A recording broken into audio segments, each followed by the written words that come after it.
Welcome back to First Take, ladies and gentlemen. We're on the road for the NBA Finals. We're in Oakland. We're handling town business, as they like to say. Cavs in 6. We at the desk want to see 7 because we think it's such a great series. Just as fans, we want to see 7 games. They do not agree here. Our next guest was eliminated from the first round of the playoffs by LeBron and the Cavs. Celtics guard Isaiah Thomas is here. The audience clearly wants to continue their chat, Skip.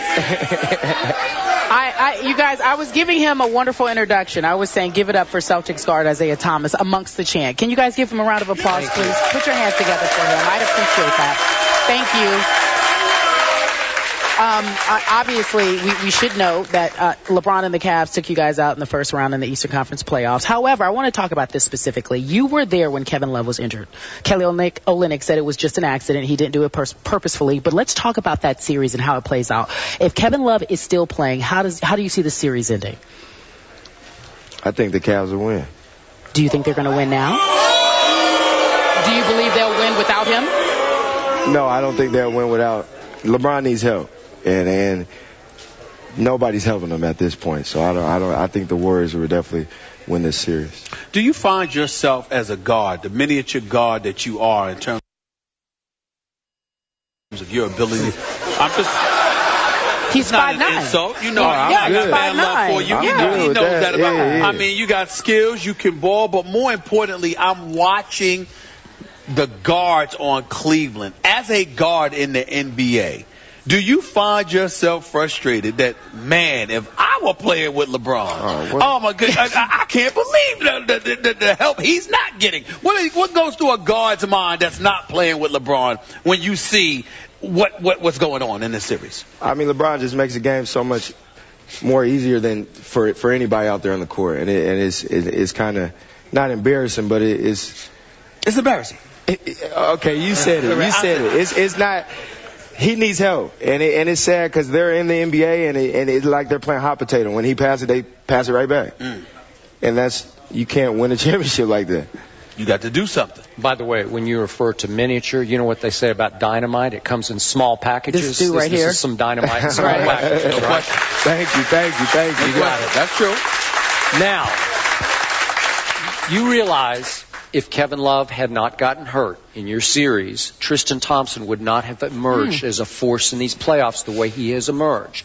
He just wouldn't have gotten the playing time. He wouldn't have gotten the shine. He wouldn't have gotten the run that he has gotten, where he's become a featured part of this attack on both ends.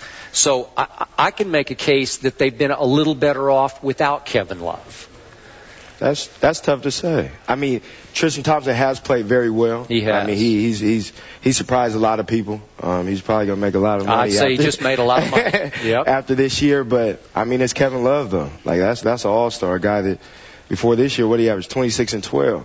Like, you can't take that away from him. And I think with him, it would have definitely made it a better chance to win this series. But LeBron has no help. And, I mean, everybody in the world sees that. I'm going to go back. Let me make this statement before I ask you this question about the Cleveland Cavaliers. I don't believe for one second that Kelly, Olynyk, that he intentionally tried to separate Kevin Love's shoulder. But I do believe that was an MMA move, for crying out loud.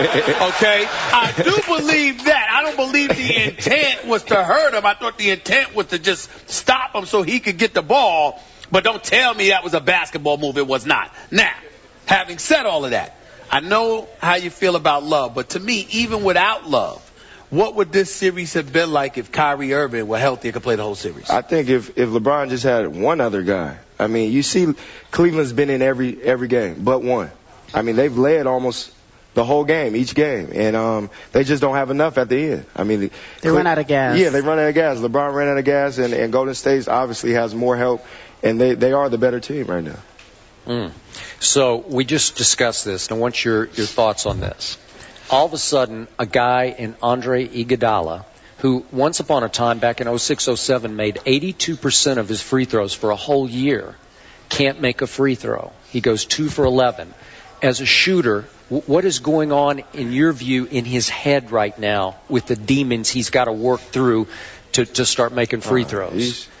like last night when we seen it, he was kind of clocked out. I mean, you could tell he didn't want to go to the free throw line. He did not. He did not want to be at that free throw line. And it's tough in those situations. When you're missing free throws, the crowd is like, oh, my gosh, you can't make a free throw. Like, that's tough. And that messes with a guy's mental side of things and messes with his confidence. So I think Cleveland should have definitely used that more and made him. We're assuming that they will to start off game 6. I would do something different. Skip, Isaiah, I'll paint it this way, and you tell me what you think, Isaiah. I'm of the mindset that Andre Iguodala has the assignment of his life. It's not the moment that it be in the NBA Finals because he's doing well at everything else. But that adrenaline rush that you are on that requires you to lock in and to do more than you've ever been asked to do. Going to the free throw line, you have to calm down.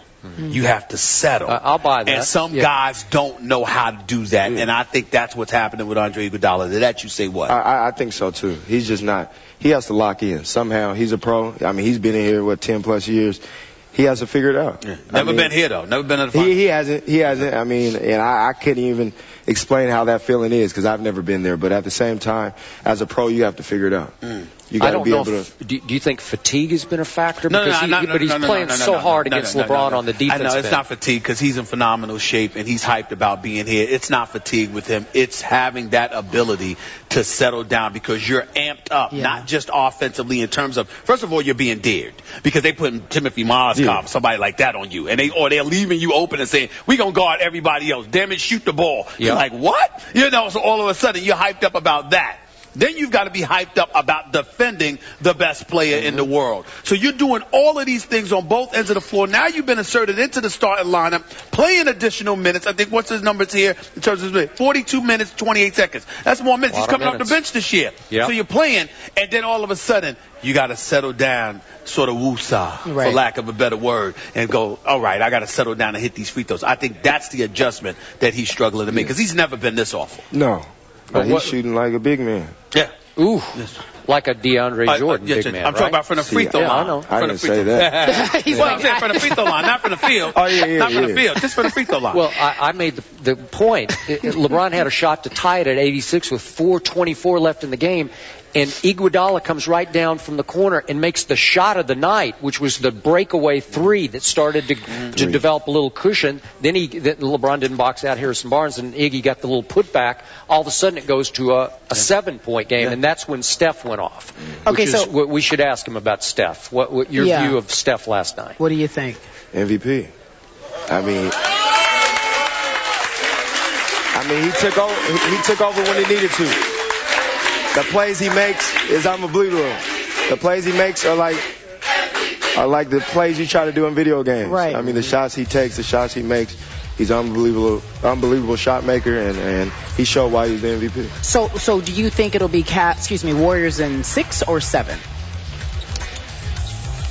I think it'll go 7. You think it'll go 7? I think it'll go 7. So LeBron will replenish. Yeah, but the Warriors will win in 7. The Warriors in 7.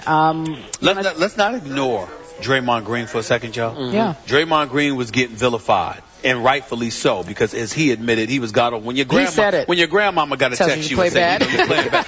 I mean, it's bad when grandma, baby. You got to play better. I mean, it's bad then. That's how grandmamas talk to folks. I remember my grandma did that. Here's the bottom line, though. He has shown up over the last 2 games, and he has been what Matthew Dellavedova was coming into Game 4. Draymond Green has stepped up and played that role, and I got to give him love for that because his money's coming up now. We want him to get his money, and he wasn't earning it the first 3 games. But Draymond Green has reminded us that for this team, he deserves his money now. Oh, no doubt. He's the X factor. When he plays well, they win. Give him love. You also are an agent on your off time, right? So you're trying to get who to the Celtics? I saw you out there tweeting about some folks you wanted. You want to share that with us? Who'd you like to see in Boston? I got a few players in mind. Hopefully they could wear some green. I won't say no names, but... You won't? I won't. Okay. I won't. Some big guy. Some big guy. Yeah, that's what. Yeah. Uh-huh. Yeah. Or Portland. A guy. Yeah, there's a guy in the 2 guys in the Western Conference that are pretty good. That hopefully they can make it over East. You act like you like in Boston. I do. I mean, they like from Sacramento to Boston. They like me, so I like them. Phoenix to Boston, right? Yeah. Phoenix was a little pit stop, but. All right, give it up for Isaiah Thomas. Thank you so much for being here. Such a pleasure. Good luck next season. After the break, we're talking about LeBron James. He was responsible for 70 of the Cavs' 91 points. He scored